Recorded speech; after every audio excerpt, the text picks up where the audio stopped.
Yo, what is going on, guys? J.Yumeko here, and today we're back with some more of the house in Fata Morgana. Last time we left off, we were trying to get these keys, I believe it was. So there's 3 keys, so we ended up going through the flaxen-haired boy, or at least like the they were kind of like apparitions, almost like shadows of the flaxen-haired boy, the beast, and Jacopo. So we managed to get those keys surprisingly easily.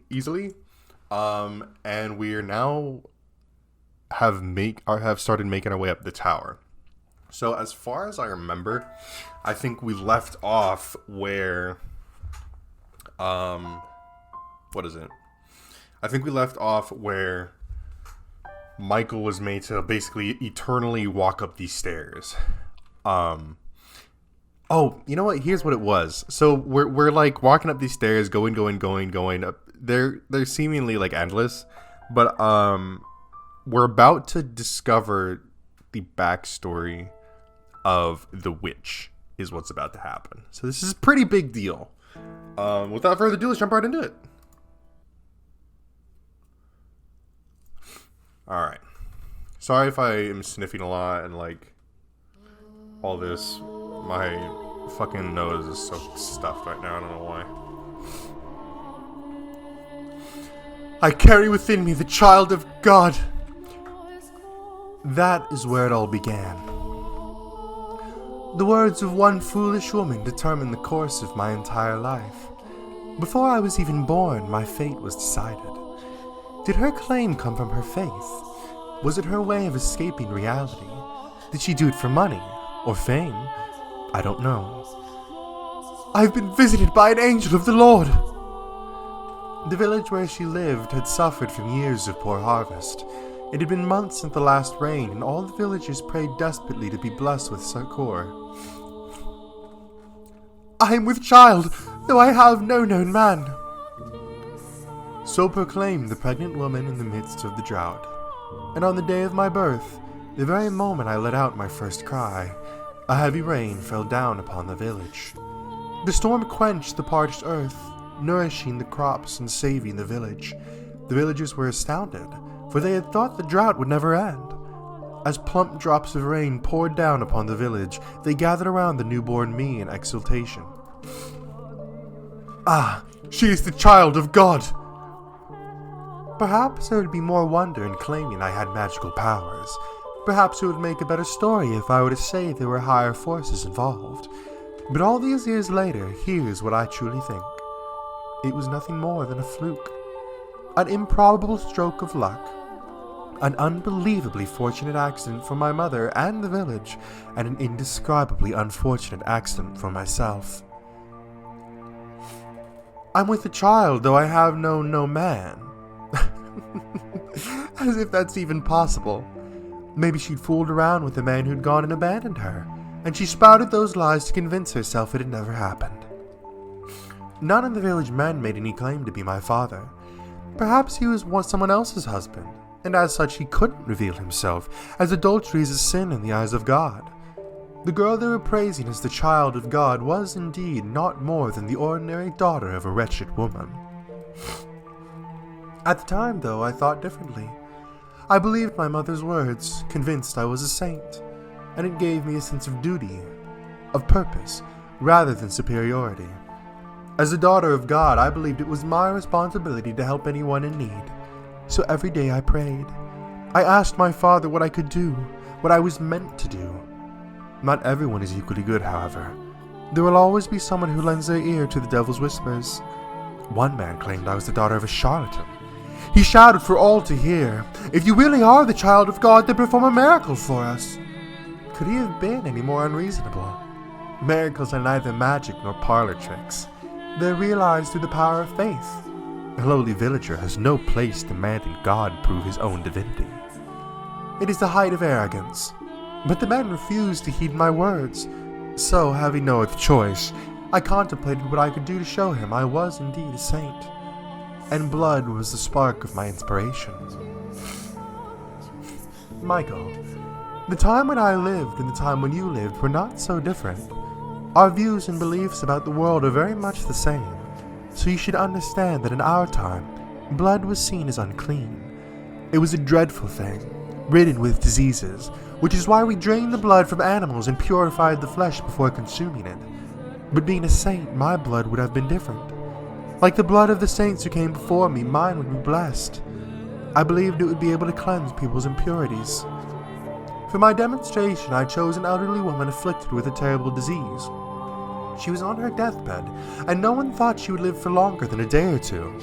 The woman was overjoyed when I came to visit her. Sincerely believing me to be a holy servant of the Lord, she gathered up the strength she could master to climb from her bed and kiss my feet. I felt an intensely deep love for this woman. Placing my hands upon her cheeks, I said with all the kindness in my heart, "My beloved sister, partake of my blood." The woman agreed without a glimpse of hesitation. And so I pricked the tip of my finger with a knife and let the blood drip into her mouth. Within 3 days, her health had improved enough for her to get out of bed and unassisted. Seeing that, no one in the village doubted my powers any longer. In fact, the man who had accused me of being the daughter of a charlatan was subsequently punished for his sins.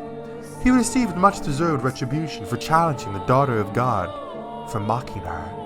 But of course, being a saint, I forgave the man. He, in return, repented and changed his ways, worshipping me as the true child of God. Now, I'll be honest with you, I was ecstatic, utterly elated. I felt like I was on top of the world, and I reveled in it. The villagers showered me with adulation. They revered me, the daughter of God. Anyone who didn't was punished, and on top of that, my blood could cause miracles. Tell me, do you look down on me for feeling the way I did? The actual child of God would never let herself be consumed by such base emotions, would she? But if you would give me a chance, I would like to explain myself. I was but a young girl at the time, and you a child, her mother is the world. Anything she says is the absolute truth. So when my mother's claims so happened to coincide with the lucky miracle, my young mind was set in stone. I was a saint. My blood could heal the sick, and nothing would convince me otherwise. After all, I was but a girl of 6 years old. It is not my place to decide whether my blood truly had miraculous powers or not. If you think it did, then it did. And if you think it was all happenstance, then so it was. Miracles are brought about by faith. So the elderly woman who was healed was done so by the power of her own belief. Baseless hope and desire can at times make the otherwise impossible reality. You understand just how major a role religion played in our time, don't you, Michael? Especially as someone whose life was taken from him in the name of God. And you understand how powerful word of mouth can be as well, don't you? It didn't take long for the word of the miracle-performing child of God to spread. Travelers from faraway lands came to our village, all in search of aid. Driven by a mixture of elation and duty, I gave my blessings unto every pilgrim who sought them. I gave them my blood, yes. My young hands were perpetually covered in wounds. Running out of skin on my fingers, I cut the back of my hands, my palms, my wrists. Before long, they had turned into swollen, carved up black and red horrors, and so I kept them wrapped in cloth at all times. The only time I uncovered them was to give blood to those who sought it. My lacerated hands were, in no uncertain terms, gruesome and unsightly, but the believers who came to see me all wept at my selfless sacrifice, and so I came to cherish those words. There were some for whom no miracle took place, but whenever that would happen, the villagers would come out and say, "The daughter of God is not to blame, you simply lack sufficient faith." Thus, such incidents had no negative effect on my reputation as a saint. For 3 years, I continued doling out blessings. One day, while I was offering a prayer, my mother let slip her discontent. "Why must you hand out miracles for nothing? Why must you give strangers grace? We should be getting compensated. We deserve remuneration. Remuneration? I've never seen that word in my life. If we charge just a little bit for each blessing, we could be living so much more comfortably." I was dumbfounded. How could the mother of a saint say such things? Helping people was my divine calling, and she expected payment. I nearly wept, hearing my mother preoccupied with such worldly desires, so I explained to her how important this work was. I taught her that we were not to covet material wealth, that we were to dedicate our lives to the service of our fellow man. "You're right, my dear saint," she said, understanding, and I believed her. I fell asleep that night, convinced she truly understood and that there would be no more problems. But the next day, I was told off. Men I had never seen before carried me by the arms and tossed me into a carriage. Confused and panicked, I stuck my head out, searching for my mother. Off in the shadow of the house, I saw her with a strange man, accepting a bag of coins. The carriage rocked back and forth as it rolled along a dirt road. Shaking and bouncing within it, I struggled with overwhelming grief and despair.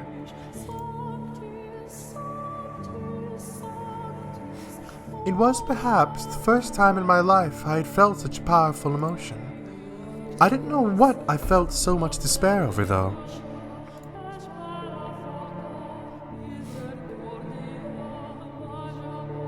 Where am I? Obviously it was over my present predicament, but I wasn't sure what about it hurt the most. Was it that I had been pawned off like a slave? Was it that my mother, the mother of a saint, had been blinded by money? That the villagers had watched in silence as a disciple of the Lord was thrown into a carriage? Or was it that I, daughter of God, lamented my misfortune like a mortal? I decided it was a trial. My father, the Lord God, was testing my worthiness of being his daughter. So I choked back my urge to cry and sat there in silent contemplation. For almost 3 weeks I was rocked around in the carriage. The coachman treated me well enough, but I'm certain it was only because he didn't want his precious cargo dying before he could deliver it. He did not by any means think me the child of God. The 3rd week, the carriage arrived at a city. It was much larger than the village I'd grown up in, with many, many more people crowding the streets. Something about them felt different too. They all spoke in a tongue foreign to me, which is when I realized I was far, far away from home. I was delivered to the lavishly decorated mansion of the region's lord. Brightly colored flowers bloomed wildly in the garden as guests laughed and ate extravagant meals, and in addition to them, there were probably 4 times as many slaves moving about the grounds. Getting a range of looks from everyone we passed, from smartly dressed men to scrawny, emaciated servants, I was led to the Lord's chambers. The Lord was surrounded by beautiful women. Perhaps they were slaves, or perhaps they were prostitutes. I couldn't tell. Among them were some girls hardly older than me. They all wore the thin swaths of cloth, barely covering themselves at all. The Lord looked me up and down, and with a laugh he said, "Welcome, daughter of God. You'll be performing miracles for me now." Miracles... Oh wait, is this her speaking?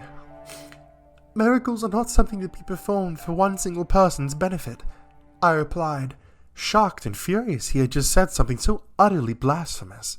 In response he said, "I bought you. You are my property. You have no right to an opinion." But I would not have any of it. I entreated him to give up his indulgent lifestyle and devote himself to the service of the Lord. But the more I pleaded, the deeper the creases on his face grew. Thinking back on it now, it was hardly surprising. A 9-year-old girl was scolding the most powerful man in the region. I believed it was my duty, and that I was only doing what was right. But he surely saw it as incredible arrogance. So the Lord forced his will upon me. He bound my hands and feet and cut me without my permission, filling a goblet with my blood and passing it around to his guests. "A saint's blood and fortune to all." That was when I realized the Lord was only interested in the approval of others. He reveled in their envy as he pranced about, showing off his curious new toy, me. He didn't need my miracles. Neither he nor any of his guests were afflicted with disease or misfortune. They were all richly blessed. Every time he threw a banquet, he drained me of my blood. It became nearly impossible to find a spot on either of my arms that wasn't a swollen reddish black gash, and soon Because my arms weren't providing enough blood for him, the cutting spread to my legs. I lived in a haze of half consciousness. Honestly, I'm amazed it didn't kill me, though perhaps the Lord was simply taking care not to cut more than my body could spare. Watching the wealthy partygoers laugh and sip my blood through bleary eyes, another wave of despair came over me. My miracles, my blood, were not meant to be an appetizer at a feast. They are meant for the sick and the poor. But despite my wishes, the Lord persisted to squeeze me dry day in and day out for his own enjoyment. For a while, I was convinced it was all God's test, that it was part of his plans for me, his daughter, that if I could make it through this trial, I would be allowed to go back to helping people. That man would celebrate my success, envy me, worship me. That sinners would face punishment.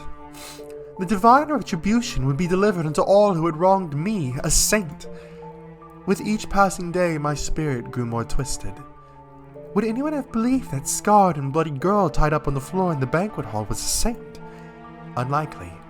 There was no charitable gathering, but an unholy Sabbath. Perhaps it was caused by my corrupt spirit.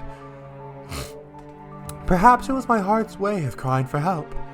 Or perhaps it was the devil giving me my witch's mark. But no matter what the cause, during one of the bloody banquets I underwent a transformation. I was half conscious as usual, when one of the guests pointed at me and shouted something. His face went pale as if he were afraid, which I found quite curious. The Lord then approached me, grabbing me by the hair and lifting my head. He yelled something, but I was too far gone to be able to make out what he was saying. Suddenly I found myself released from my bonds, but my body had grown so weak from being tied up for so long, I didn't have the strength to hold myself up, and so I collapsed to the floor. I was still trying to figure out what was happening when the Lord drew his sword, raising it high above his head. His words in that moment reached me with perfect clarity. You're a damned witch wearing a saint's skin! A witch? Why was he calling me a witch? I was the holy daughter of God. I had certainly never made a pact with the devil. What could have given him that idea? What was in store for me now? Had God performed some kind of miracle for him? Dozens of thoughts and questions floated through my mind as death hung over me. I couldn't comprehend anything, and so I didn't feel any fear or anger at my impending death. I was simply curious. What had happened to me? But before I had a chance to find that answer, the Lord swung down his blade.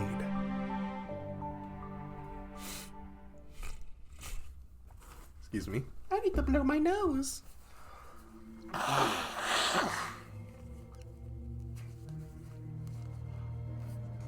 I think I ingested too much chemicals today.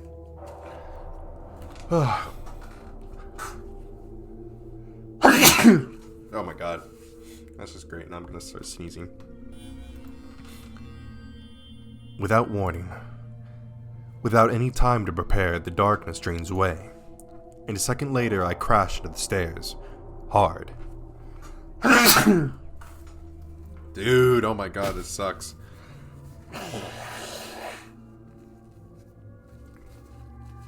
Okay, well, I'm busy blowing my nose. Okay, so that didn't really seem... Well, I mean, obviously we're going to get more here. But so far we haven't really gotten much reason for her to specifically target these people. You know, to haunt this mansion and to specifically target anybody who, you know, comes to it. Because, I mean, again, she had an agenda to specifically go after the flaxen-haired boy, the beast, and Jacopo.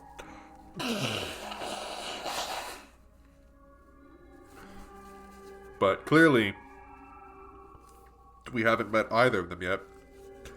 So maybe she will come back to life, kind of thing. We'll see. Ah! Right at my ear, I can hear the hiss of the river of blood. The world fades in and out of view, giving way to very real images of a past I never lived. I can practically feel the fire in the eyes of that mad blood banquet's guests. My vision distorts. I can't regain my focus. Whose blood is this streaming down the stairs? Is it hers? Is it mine? Who am I? A saint? A witch? Is what I'm seeing through a lens of clarity or madness? Wait, no. No. I am not her. I am Michael. No one else. It hurts, doesn't it? It's hard to breathe. Your chest is on fire. Your vision is blurry. It's dark. It's lonely. It's scary. It's frustrating. It's disheartening. It's exasperating. Isn't it? What you're feeling is exactly the pain I felt.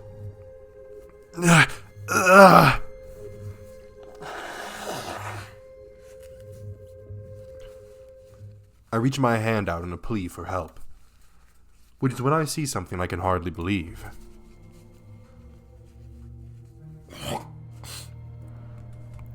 Both of my arms are covered in gashes, blood flowing from them without end. The raw flesh beneath my skin has been exposed to the open air. All I can bring myself to do is scream. That pain, her horrible past, is doing everything in its power to break me. That 9-year-old girl's sickening experiences are twisting and constricting and crushing me. Why is this happening to you? Are you really that slow, my dear? Damn. You're empathizing with my pain. You're just that kind-hearted, Michael. You said you wouldn't give up, didn't you? That you would make your way to me. Then surely this won't be enough to do you in. Of course it won't. Mustering up every last bit of strength I can, I begin crawling up the stairs. The red river beats against my open wounds, stinging painfully. The simple act of lifting an arm or a leg is almost unbearably agonizing. The blood dripping from my lacerated arms mixes with the blood already soaking the tower. So this is the pain Morgana suffered. Do you despise everyone, Morgana? Did your resentment at your mother's betrayal, at the people who came seeking your blood, at the Lord who took your life, turn into a hatred for all mankind? Your perception of me is still incorrect, Michael. My grudge is only against a select few. Think about it, my dear. Of the thousands, millions, billions of people living on this planet, my world is compromised to but a minuscule fraction of that. Hatred for all mankind? No. What I feel is not so nearly nebulous. Although, if I had died still believing I was a saint, maybe I wouldn't have such a well-defined mission. Are you saying the Lord didn't kill you? Oh my, did you actually think that was the end of my tale? There it is. I knew there was more to it. Despite all your big talk, you're afraid of having to suffer through any more of that, aren't you? But you're the one who said you wouldn't give in. So go on. Know my pain. Without losing your mind.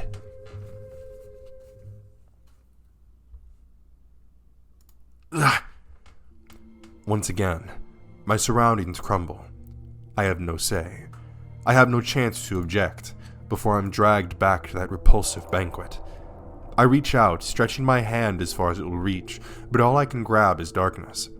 My bloody body sinks back into the abyss, the pain becoming more than just a memory, eroding away at my consciousness.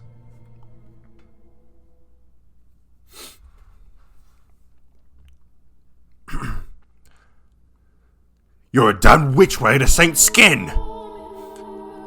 Maybe if I had died then, I wouldn't have become the witch you know now. That's all conjecture. Theorizing about what could have happened is an exercise in futility. But no, I did not die that day.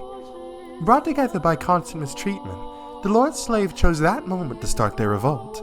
When he swung down his blade, someone bumped into him and it was knocked off its course. I didn't have the strength to get to my feet, so I simply watched the chaos unfold before my hazy eyes. It never even occurred to me that I could try to escape. At some point during the riot, a young man, one of the slaves, grabbed me by my bloody limp arm and led me out of the Lord's manor. The young man brought me to a slum, a place where the people banded together in their hardship, barely scraping by together enough to eat every day, let alone pay the taxes demanded of them. By the time we had arrived at a small brothel located a ways into the slum, the fog was starting to clear from my mind. I knew where we were, and feeling the gazes of those scantily clothed women, I trembled. In a sense, that was possibly the most frightened I had ever been in my life, despite everything else I had been through. The idea that I had fallen so far I would have had to become a prostitute scared me to death. After all, I was a saint, and saints are supposed to retain their purity. Spreading my legs for any man who gave me enough coins would shatter my very identity. As long as all that was going through my mind, I probably shouted no in protest, because the slave gave me an exasperated look and told me he hadn't brought me here to become a prostitute. He said he knew someone here, someone I could trust, and that she would give me a room. I had trouble believing him, though. I couldn't trust the words of a prostitute, someone who valued money more than her own body. It was all a trap, I was sure. One day they would tell me I had to work. Nothing he said would convince me otherwise. Apparently sensing my mistrust, the slave gave me an apologetic frown and handed me a mirror, saying, even if I did, you couldn't get any work looking like that. I could not believe what I saw. That couldn't be my face. It had to be an illusion. There was no way. That was not the face of a saint. It couldn't be. It wasn't real. It wasn't possible. Patches of skin had fallen off my face, exposing the raw red flesh beneath. It looked quite similar to what had been done to my arms and legs, except my face had never been cut before. Looking at myself in the mirror, even I doubted my very own sainthood. The thing in my reflection was a hellish abomination. It was the twisted face of a witch, and although I was shocked by what I saw, at the same time it answered several lingering questions. It explained why the Lord and his guests had panicked at the sight of me, and it also explained why he said I was a witch wearing a saint's skin. Over the course of the dozens of banquets I had participated in, my face must have mutated, twisted into this ugly, sickening, monstrous thing. The sight of what I had become sapped the last bit of willpower from me, not because I was particularly fond of my face or thought myself especially beautiful, but because it crushed me to see everything saintly about me crumbled away. Test from God or otherwise, I didn't have the strength left to attempt to overcome it. Deciding I would rather be dead than struggle any longer, I begged the slave to kill me. Taking one's own life was a sin. If I did that, I would not be able to return to my father's side, and I wanted to ask him why I had been put through such tribulation.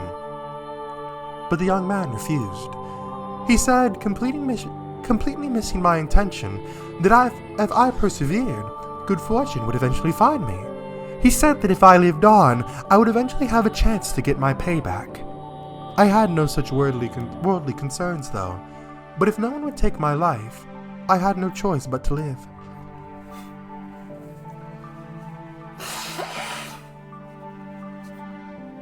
Damn. I despised life at the brothel. The men who came to buy their services were disgusting buffoons, the kind of people who would think they could deceive God, and the women fawning over them were just as repulsive. That said, I had nowhere else to go, which meant I was forced to suffer that sickening place. But by the time a year or so had passed, my feelings about it had changed. The women of the brothel took good care of me, treating me like a sister. At first, it was just irritating. I was a saint, and how could a saint have prostitutes for sisters? But over time, I got to know them better, grew to appreciate their circumstances and hardships. Despite barely having enough money to keep food on the table, whenever they had a little despair, they would use it to purchase medicine. Jesus. Ugh. ointments to apply to my arms, legs, and face. And as a result of their generosity, my arms and legs started looking almost human, but nothing had any effect on my face. Occasionally, the slave would drop in to check on me. The other men thought me ghastly and wouldn't get anywhere near me, but he was different. And every time he visited, he would say, "One day I'll show you the world." And to tell you the truth, I was beginning to grow attached to it all. My time at the brothel was probably, all things considered, one of the brighter chapters of my life. There, I was neither saint nor witch, but an ordinary human girl. For the first time, I felt like my life had meaning beyond my assumed divine purpose. I was even beginning to feel kind of happy. And with each passing day, my intractable worldview was gaining a little flexibility. Perhaps I could perform miracles, but that didn't necessarily mean I had to be the daughter of God or a saint. I'm so sorry that you guys have to listen to this shit. I just don't want to be sitting here like, perhaps I can perform miracles, but that didn't, like, all nasal and shit.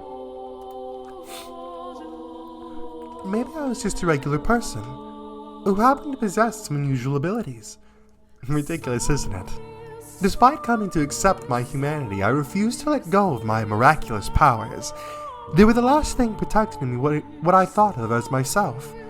But to me at the time, it felt like a very dramatic change of heart.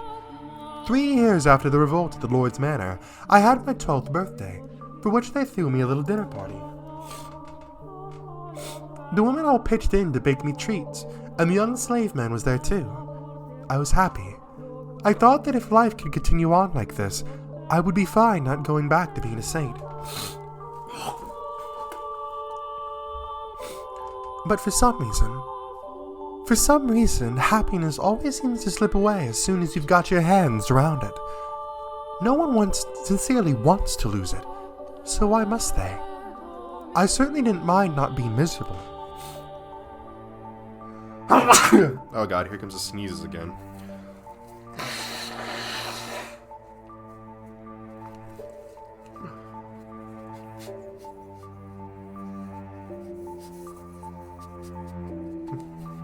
Oh, I just strained my neck. Ow, I just strained my neck. Ow.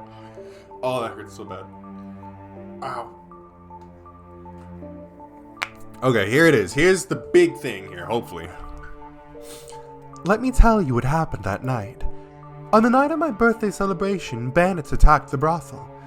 Now, bandits were hardly a rarity in that time, so everyone was always on the lookout, and we never went out at night. They wouldn't stop at robbing you either. They were armed with blades and would frequently kill their targets if necessary. But cautious as we were helpless against a direct raid. The brothel fell into panic, screams echoing in the night. The customers were carved up and left for dead. The women were bound and sold away to be sold. My peaceful world shattered in an instant. And the next thing I knew, I was some slave trader's merchandise. I don't know what became of the prostitutes who cared for me, or the slaves who brought me to them. I assume the women were sold and the young man slaughtered. But regardless, I found myself being rocked around in the back of a carriage once more. The carriage was packed so tight you could barely see the floor, and it smelled like death. Sweat, urine, feces, every foul odor imaginable compressed into a tiny space. There were both men and women there, nearly all of them muttering or groaning or weeping. Everyone was young, ripe to be put to work. It didn't take me long to realize what fate awaited these people, and me. And when I did, I just sat there in silence. Then, for the first time, I cried.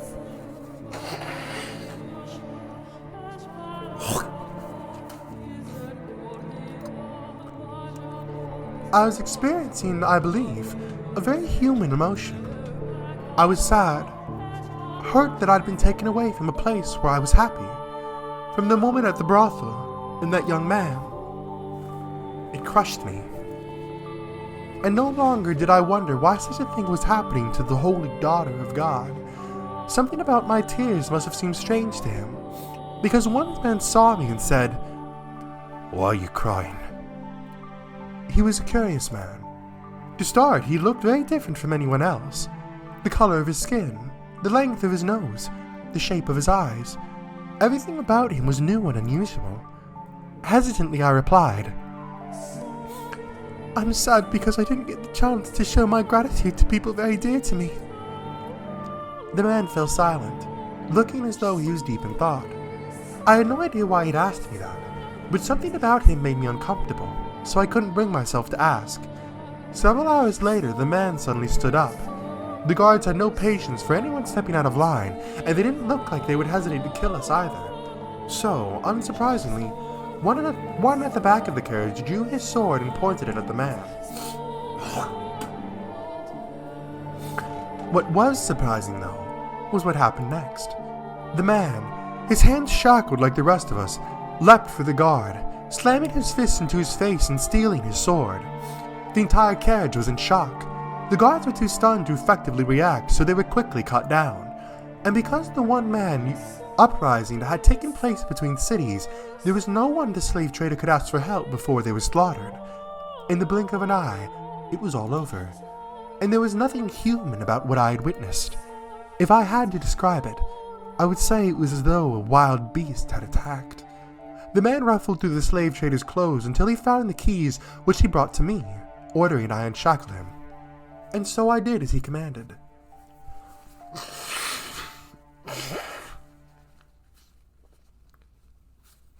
Well, once I had enough time to process what had happened, the would-be slaves applauded. Their wretched souls had been saved, and for a moment, I believed so too. When the man's hands were freed, he rolled his shoulders a couple of times, making sure everything was in place, and then he began his massacre. Screams of agony filled the carriage as he ran his sword through the helpless men and women packed inside it. Blood and guts were splattered against every surface, and those who tried to escape did not get far before being mercilessly skewered. It was like a scene out of a nightmare. I was frozen in place. Not out of fear, but because my mind had shut down. I couldn't make sense of what was happening, so my mind rejected it. And with my brain having given up, my body was no more than a lifeless puppet. In short order, all the slaves were dead, and I was sitting in a pool of blood staring at the man. He pointed his blade at me, and with a little smirk said, "Why didn't you run?" In turn, I asked him, "Why did you kill them?" The smile vanished from his face, and after a few quiet moments of pondering, he replied, "Because I felt like it." "And why haven't you killed me yet?" I asked, to which he gave me a curt, "I don't know," then withdrew his blade and wandered off into the distance. And then I was alone, surrounded by corpses. I glanced down, and half of someone's face was looking back up at me.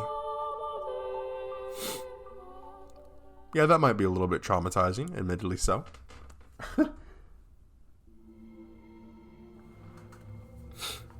Wrapped in absolute darkness, warm blood spills onto my cheeks, my hair, my skin. Chunks of human flesh rain down on me. "Make it stop!" Pitter-patter, pitter-patter. There's no end to the deluge. The smell of death fills the air. I'm struck with a wave of nausea so strong I can't hold back the contents of my stomach, but when my mouth opens to vomit, blood pours into it.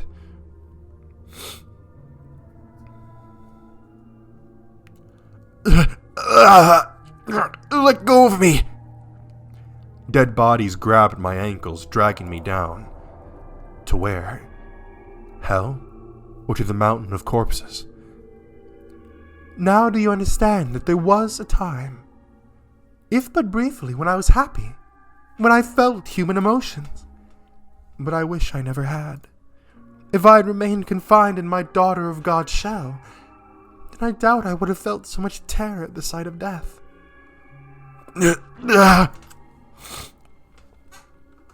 I can't say anything in response. I can't form words. I feel what she experienced, the massacre she witnessed, the limp flesh piling up around her. Even more than twice her age is enough to drive me mad. The fact that, The fact that a 12-year-old girl had to experience something so unspeakable devastates me. Tell me, my dear. Do you pity me? Do you sympathize with me? If you feel bad for me, then you'll remain with me. You'll feel my pain and my despair with me. Won't you?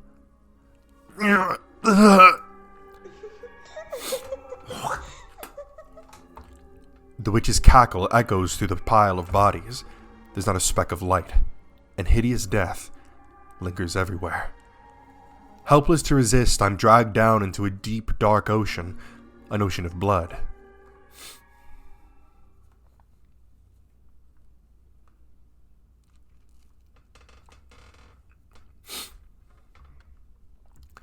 Now, on with the story.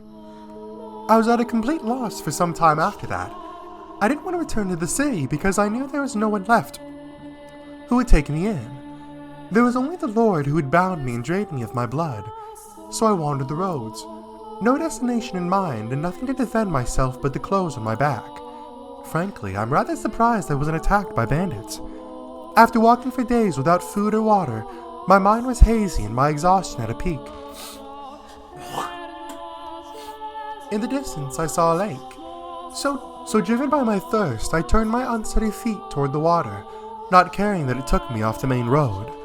And it turned out that was the correct choice, because there was a small cottage beside the lake, smoke rising from the chimney, telling me it wasn't abandoned.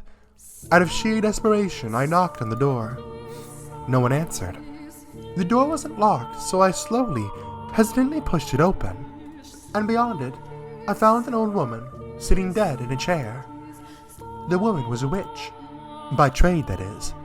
It appears she had a deep knowledge of medicinal herbs, using it to make an assortment of medicines. In her cabinets were dozens of small glass bottles containing dried, powdered leaves and crushed berries, among other things. On the fire was a cauldron, liquid bubbling inside. The woman looked as though she was asleep. Presumably she had passed away of old age, so there was no sign of bandits had been rooting through the cottage, and she had a look of absolute serenity on her face. Looking over at the woman's dead body, I didn't cross myself. I envied her. Dragging the woman's body by her feet, I dumped her into the lake. Do you think doing so makes me a bad person? Makes me unsaintly? Well, I didn't have anywhere else to go, and the owner of the cozy cottage was no longer of this world. There's no reason I couldn't fill the home in her stead, was there?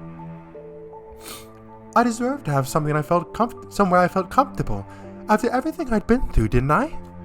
And so, I took up residence in the old witch's cottage, and remained there until my 16th year. By 16, a terrible cynicism had taken root in my heart. I had no trust for people. I shut them out, building high walls around myself. After such a tumultuous, bloody childhood, it was all I could do to protect myself, to keep my young spirit from cracking. Nevertheless, travelers would, on occasion, pay the old witch's cottage a visit, seeking her medicines. Whenever someone arrived, I would cautiously crack the door open, telling them they could trade for whatever they wanted with food, and never showing my face. One day, a young man showed up at the cottage. My sister's fallen very ill, and she desperately needs medicine. He was very soft-spoken. There is a distinct kindness in his voice, which I thought unusual. Curious. What kind of person could he be? What did he look like? What expressions did he make as he spoke? To satisfy that curiosity, I snuck a peek at him through the crack in the door. He was a handsome young man with flowing flaxen hair, and upon seeing me, he didn't flinch back in disgust. He smiled. According to him, his youngest sister had fallen gravely ill, and though they had tried a number of remedies, she was still bedridden. The medicines I gave him, too, had no effect, but he persisted in his quest, visiting me again and again for new combinations to try. He wanted nothing more than to relieve even the slightest bit of his sister's suffering, and moved by his dedication to his family, I too wanted to do anything I could to help. For the first time in years, my world encompassed more than my small cottage. When the young man came, he would not only ask for medicine, but to go on walks with me. He volunteered to spend time with me, despite my horrifying appearance. It's not healthy to stay holed up inside all the time. You've got this beautiful lake right here. What do you say we take a little walk around the shoreline? He said with a smile, taking me by the hand. We spoke as we circled the lakeside. His voice was always soft and pleasant, like a ray of light shining through a crack in the walls. When I was with him, I felt like I could be an actual person, an ordinary girl. He talked about his sister more than anything, and whenever he did, he was at his brightest and most melancholy. The young man had been a member of a noble house, but disputes over who was the rightful heir had forced him and his sister out. Shortly after that, his sister had fallen ill and was now bedridden. I'll take anything at this point to make her better. I'll even take a miracle if I can get one. That word, muttered beneath his breath, sparked my memory. I was a saint. My blood had healing properties. I had no reason to hesitate. Someone needed my help, and who deserved it more than this kind-hearted young man's sister? So I decided to tell him what I really was, that my blood had miraculous powers, that it saved people. That the moment I had been born, the drought plaguing my village had come to an end, that I had been known as a saint, the daughter of God. I told him everything, and he believed it all. He led me to his house, where a pale, sickly young girl lay in bed. She was a sweet little girl, with the same flaxen hair as her brother, who looked like she would have been quite spirited if not for her ailment. It was touching to see the two siblings sitting there together, quietly holding each other. I would gladly give my blood for the two of them, and so I made a new cut on my arm, which had healed considerably thanks to the slave and the woman at the brothel, and let the girl drink my blood. Neither of them had doubts about my sainthood, and because they believed, a miracle occurred. The flaxen-haired girl recovered enough to get out of her bed. I was extremely proud of myself. I felt like, for once, I had actually saved someone's life. The only issue was, she didn't make a complete recovery. For a few days after drinking my blood, she was in good health, but her condition quickly regressed. I was deeply perplexed by this. A miracle had undoubtedly taken place, but it was only temporary. Now, though, I believe I can explain what happened. Her recovery was nothing more than a placebo effect caused by her faith, but that's something I couldn't have known at the time. We were all three perplexed, and we were all three disheartened. Nevertheless, I was prepared to give her my blood as many times as needed. Whenever her condition worsened, the young man came to request more, and never once did I turn him away. On the contrary, I enthusiastically offered my services. Over time, though, the hope in his eyes began to fade. He asked me on fewer walks, and he seemed hesitant to look me in the eye. I assumed it was out of discomfort, out of guilt, out of shame about asking for blood. But I don't think his concerns were for me, rather himself and his sister. As I mentioned earlier, blood was considered unclean in our time, and not only was I giving mine away, I was having his sister imbibe it. Looking at it that way, it would hardly be a surprise for him, or anyone else, to think what I was doing depraved. Ugh.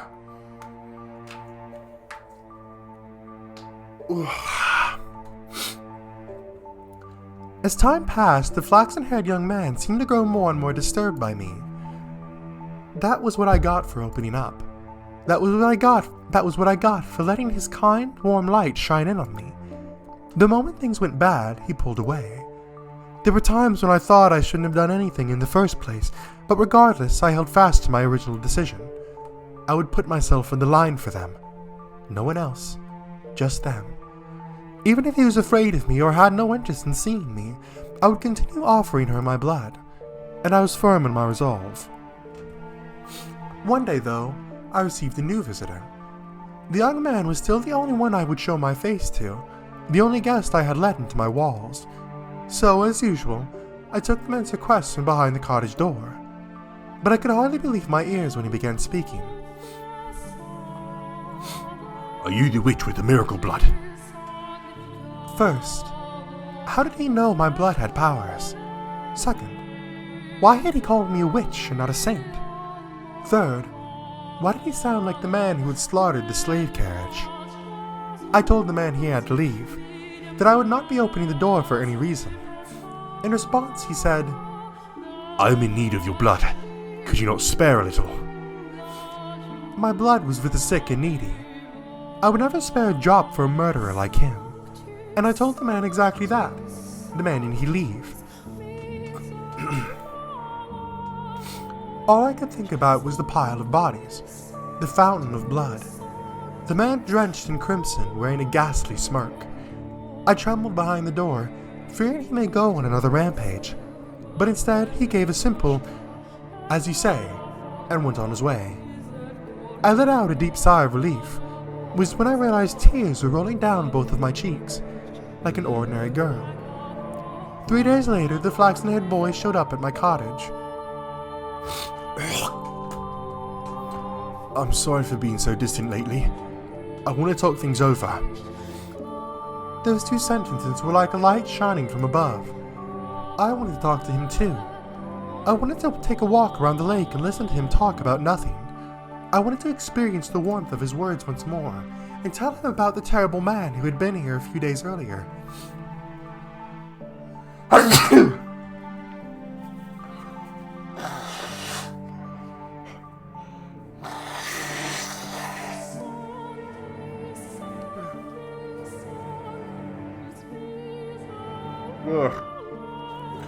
Okay, well, so far I think we've been introduced to, obviously, the flaxen-haired boy and his sister. We've been introduced to the beast. Oh my god, here he goes again. Good lord, oh my god.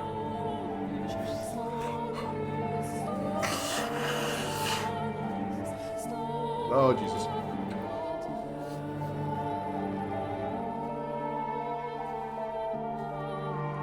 Ugh. So I guess the only person we're really missing right now would be Jacopo.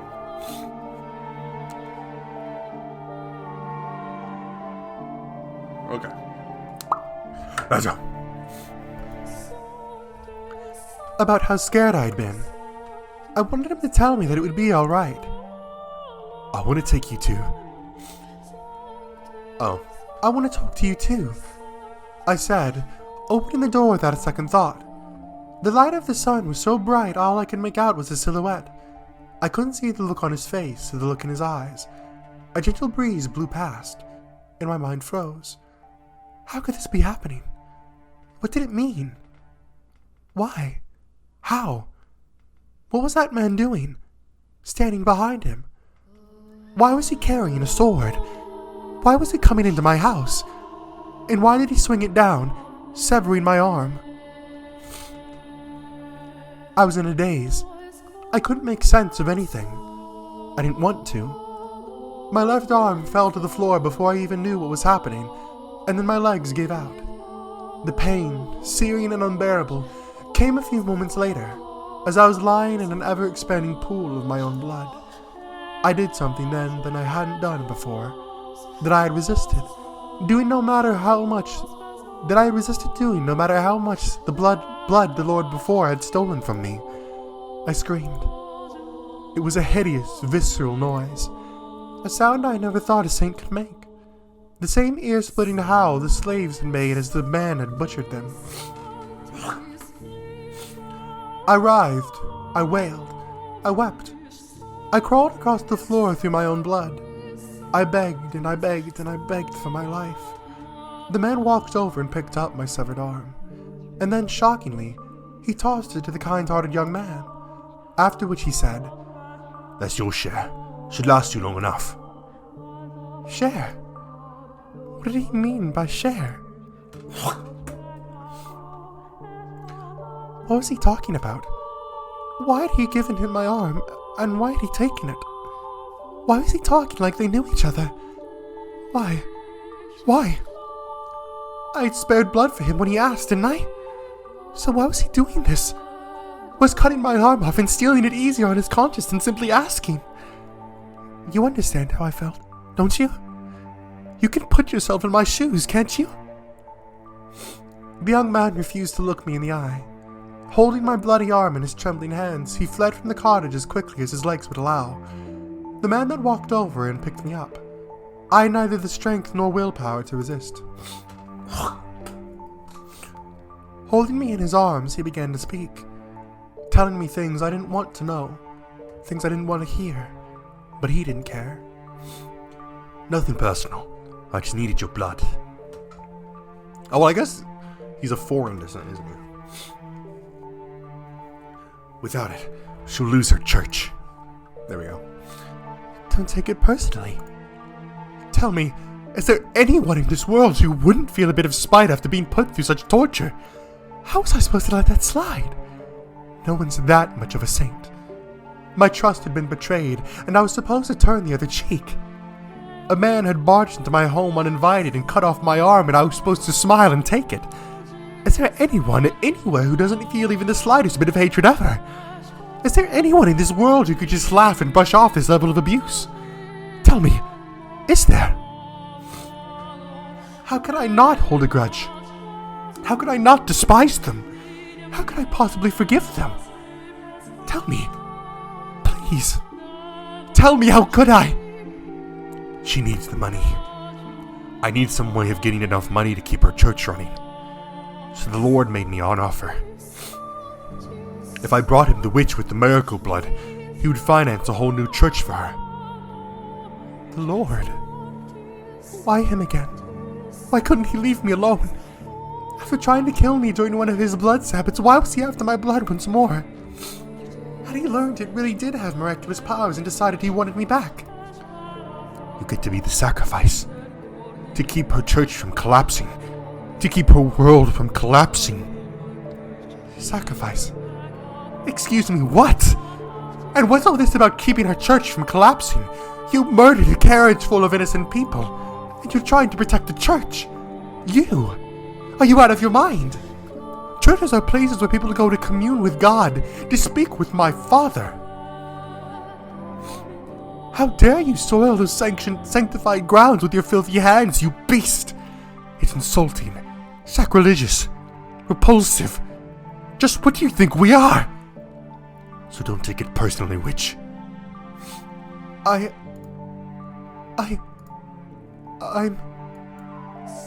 not a witch. I'm a saint. I was a saint. My blood exists to do the Lord's work, not to satisfy the avarice of men. Why is this happening to me?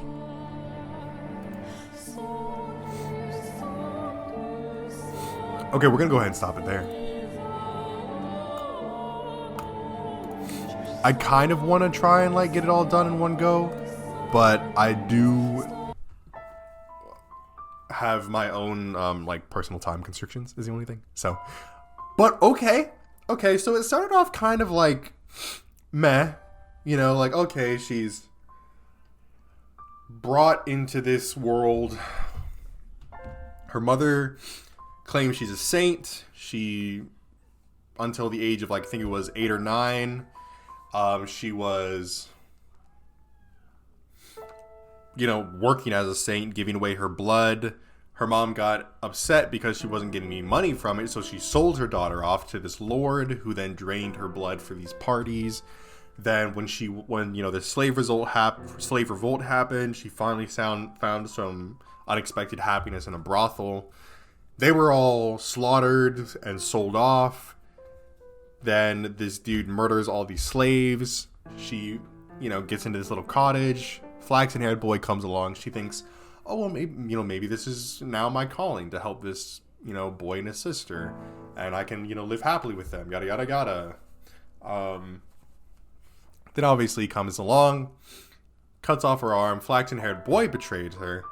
And now she's being sent back to the Lord who is draining her blood. So, at this point, after pretty much having been lied to, manipulated, and betrayed by pretty much everybody she trusted, or at the very least having lost everybody she trusted in some way, shape, or form, and now having had her arm chopped off, Yeah. Yeah, I'm starting to see why she might get a little bit upset. Okay, she might be a little bit angry. But we're gonna hopefully. Now, again, I'm not exactly sure where Jacopo plays a role in this. It very well could be that maybe the Lord is supposed to be Jacopo. I mean, it would make sense to me, right? Like, the Lord's the one who, initially drained her of her blood. Clearly, she holds a grudge against the Flaxen-haired boy for betraying her. She holds a grudge against the Beast for, chopping off her armor and bringing her back to the Lord. So I could see the Lord being Jacopo. So yeah, very interesting stuff, though. Obviously, we're going to see what happens to her once she goes back to the Lord. But without further ado, with a lot of further, I don't know, whatever. Anyways, that's going to be for this time. I hope you guys enjoyed. If you did, make sure to leave a like on the video. And tell me in the comment section below what you'd like to see me play next. If you enjoyed this video or any of the videos or series on my channel, then I highly recommend that you hit the subscribe button and turn on post notifications so you'll be notified when one of those videos comes out. Anyways, that's it from me, and I'll see you in the next one. Peace!